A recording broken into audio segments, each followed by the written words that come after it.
Hello বন্ধুরা, তোমরা সবাই কেমন আছো? আশা করছি খুব ভালো আছো। আর আমার কয়েকদিন ধরে শরীরটা ভালো যাচ্ছে না, তাই অনেক দিন পর ভিডিওটা দিলাম। এটা হচ্ছে বোনের রিসেপশনের ভিডিও। তো দেখো, দু বোনে রেডি হয়ে সেলফি তুলছি, ভিডিও করছি। তারপরে বুনুর যেদিন রিসেপশন ছিল সেই দিনও শরীরটা আমার ভালো ছিল না। তা দেখো, হালকা পাতলা রেডি হয়েছি, সেরকম ভারী মেকআপ করার কোনো মুড ছিল না। তো বাড়ি থেকে বেরিয়ে দেখো বৃষ্টি শুরু হয়ে গেছে, আর আমরা দিদিদের বাড়ি থেকে এসেছি, তাই অনেকটাই দেরি হয়ে গেছে। আর আমরা রাস্তায় বেরিয়ে কিনা বাসের দেখা পাচ্ছিলাম না। তো ভেবেছিলাম যে আমরা অনেকটাই লেট করে ফেলেছি, বাস হয়তো চলে এসেছে। কিন্তু তপনে এসে দেখি যে বাস আছে, বাস আমাদের সামনে আছে আর আমরা পিছনে আছি। তো বাস থেকে লোকজন নামতে, তারপরে বাসটা এক জায়গায় দাঁড়াবে, অনেকটা দেরি হবে। তো বড়মশাই আমাদেরকে এখানে গেটের সামনে নামিয়ে দিল, আর বড়মশাই গেল গাড়িটা এক জায়গায় রাখতে। তো এখানে দেখো, বুনুদের গেটটা খুব সুন্দর করে সাজিয়েছে, রিসেপশনের গেটটা। আর এখানে বুনুদের অনেক রকমের ছবি আছে, ছবি দিয়ে ডেকোরেশন করেছে। সামনেই গণেশ বাবা আছে। তো খুব সুন্দর ডেকোরেশনটা করেছে, খুব ভালোই লাগলো।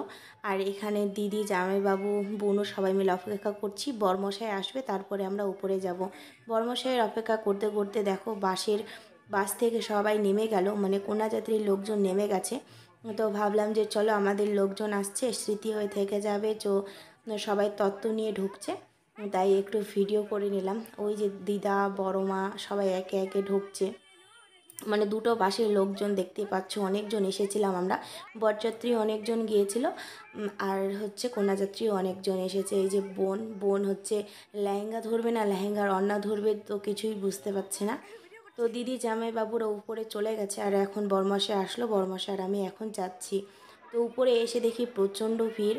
প্রথমের দিকে সেরকম লোকজন ছিল না, তারপরে আমরা এসে তো একদম ভিড়ভাড়টা আরও বেড়ে গেল।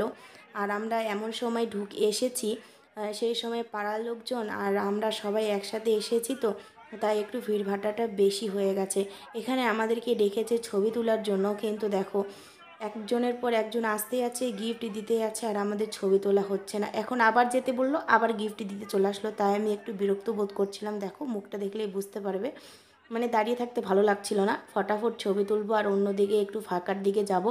তো অবশেষে আমাদের লাইন আসলো, আমরা বসলাম, এখানে ভিডিও করা শুরু হলো, ছবি তোলা শুরু হলো। তো এখানে সব বোনরা মিলে আমরা এখন ছবি তুলে নেব। দেখো, তো ভেবেছিলাম যে এখানে থাকবে, বোন জামাই থাকবে, কিন্তু নেই। বোন জামাইয়ের পাত্তা খবর পাওয়া যাচ্ছে না, কাজে সব ব্যস্ত, দেখাশোনা করছে। সবার ঠিক মতো মানে সম্মান হচ্ছে কিনা হচ্ছে না। এখানে ভাত খাওয়ার পর পানির ব্যবস্থা করেছে, কিন্তু ভাত খাওয়ার আগেই সবাই নিয়ে নিচ্ছে। প্রচণ্ড গরম ছিল, তাই এখানে মকটেলের ব্যবস্থা করেছে। আর এই ভিডিওটা আমি করেছিলাম সবার শেষে, কেননা মকটেলের জায়গায় প্রচণ্ড ভিড় ছিল, একদম যাওয়াই যাচ্ছিল না। একটু যে মকটেল নিতে যাব, সেটারও কোনো ব্যবস্থা ছিল না। কিন্তু এই যে দেখো, কোনো মতো অনেকে এনেছে, আর আমার ভাগ্নি বায়না করেছে মকটেল খাবে। কিন্তু ভাগ্নির বায়না কে পূর্ণ করবে বলো তো? মা বাবা না, আমার মা পূর্ণ করবে, মানে ভাগ্নির দিদুন, মানে নাতনির বায়না আমার মাকেই পূর্ণ করতে হবে। তো দেখো, মা ভিড় ঠেলে চলে এসেছে। একটা মকটেল খেয়েছে, ওর অনেক টেস্ট লেগেছে, আরেকটা মকটেল এনেছে বুনুর জন্য। তো বুনু তো খেলো না, টেস্ট করে দেখলো, তারপরে ভাগ্নিকে দিল, ভাগ্নিও টেস্ট করে দেখবে, একদম বিচ্ছিরি। তারপরে এখন দাদাকে দিচ্ছে। দেখো, দাদাকে দেওয়ার আগে ভাগ্নি টেস্ট করবে, ভাগ্নি টেস্ট করে বলছে না, এটা ভালো না, আগে যেটা আমি খেলাম সেটা ভালো। দেখো মুখটার আকৃতি কীরকম করেছে। তারপরে দাদা টেস্ট করলো, দাদা টেস্ট করার পরে বলছে আছে মোটামুটি, মানে চলবে, চলার মতো। কিন্তু এখন দেখো, দাদা বলছে চলবে, কিন্তু এখন দিদি টেস্ট করার পরে ওর একদম ভালো লাগেনি। আর এখানে বর্মশাই ভিডিও করতে করতে একদম মুখের কাছে নিয়ে চলে গেছে। তো এখন আমরা চলে এসেছি একটু ব্যালকনিতে। ব্যালকনিতে কালারিং লাইট দেওয়া ছিল, এরকম কালারিং লাইট দেওয়া থাকলে আমার খুব ভালো লাগে। তো একটু ভিডিও করে নিলাম, কিছু ছবি তুলে নিলাম। আর এই যে দোতলার ওপর থেকে নিচটা অনেকটা এরকম লাগছিল দেখতে, ওই যে নিচে দেখা যাচ্ছে। আর আমরা কিছু তত্ত্ব এনেছিলাম, এই তত্ত্বগুলো এই ঘরে রাখা হয়েছে। তো কী কী এনেছিল আমিও দেখিনি, তাই দেখে নিলাম। আর এখানে সবাই খাওয়ার জন্য এখন অপেক্ষা করছি, কখন খেতে যাব। তো খেতে এসে আরেকটা ঝামেলায় ফেঁসে গেলাম, যে আমরা এসে দেখি বুকিং হয়ে সবাই বসে আছে, মানে সবার বসা হয়ে গেছে, তখন আমরা এসেছি। তো এখন আর খেতে বসতে পারবো না, এখন আমাদেরকে নিচে চলে যেতে হবে, এর পরের ব্যাচে আমরা বসবো। তো প্রচণ্ড গরম ছিল, তাই খাওয়ার এই জায়গাটায় আমরা ছিলাম না, নিচে গিয়ে বসেছিলাম।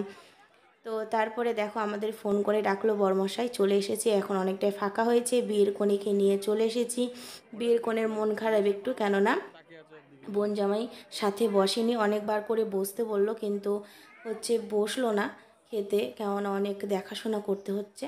ছেলের বাবা নেই তো, তো ছেলেকে সবটা সামলাতে হচ্ছে, তাই খাওয়া দাওয়াটা পরে, আগে সব কিছু দায়িত্ব মতো করে সব কিছু কাজ কমপ্লিট করে তারপরে খেতে বসবে। তো আমরা শেষ বাড়ি যাওয়ার সময় একটু সবাই মিলে সেলফি ভিডিও করে নিলাম। তারপরে বোন আমাদেরকে দেখো বাসে তুলে দিতে এসেছে, সবাই বাসে উঠে যাচ্ছে। আর বাড়ি যাওয়ার সময় প্রচণ্ড বৃষ্টি হয়েছিল, আর ওই যে বুনু দূরে দাঁড়িয়ে আছে আর মন খারাপ করছে যে আমিও যদি যেতে পারতাম, এমনটাই ভাবছিল বুনু। কিন্তু বুনুকে তো আমরা নিয়ে যেতে পারবো না, বুনু দুদিন পরে অষ্টমঙ্গলায় যাবে। তো আমরা সে রিসেপশনের দিন কেমন সেজেছিলাম, কিছু ছবি তুলেছিলাম, সেটাই তোমাদের সাথে শেয়ার করছি। দেখো এখানে সব বোনরা মিলে, এগুলো ফোনে তোলা হয়েছে, ভিডিওতেও করা হয়েছিল। আর এখানে ব্যালকনিতে 3 বোন মিলে, বর্মশাই আর আমি, আমাদেরকে কেমন লাগছে অবশ্যই তোমরা জানাবে। আর এখানে আমি একাই দেখো এখানে দাঁড়িয়েছি, আমার না লাইটিংয়ে ছবি তুলতে খুব ভালো লাগে। আর এই যে আমার কিউট বোনটাকে খুব সুন্দর লাগছিলো দেখতে। আর এখানে আমি বিয়ের টোপর পরে ছবি তুলেছি। আর এই যে এখানে বিয়ের বর আর হচ্ছে কনে ছবি তুলেছে। তো টাটা, বাই বাই।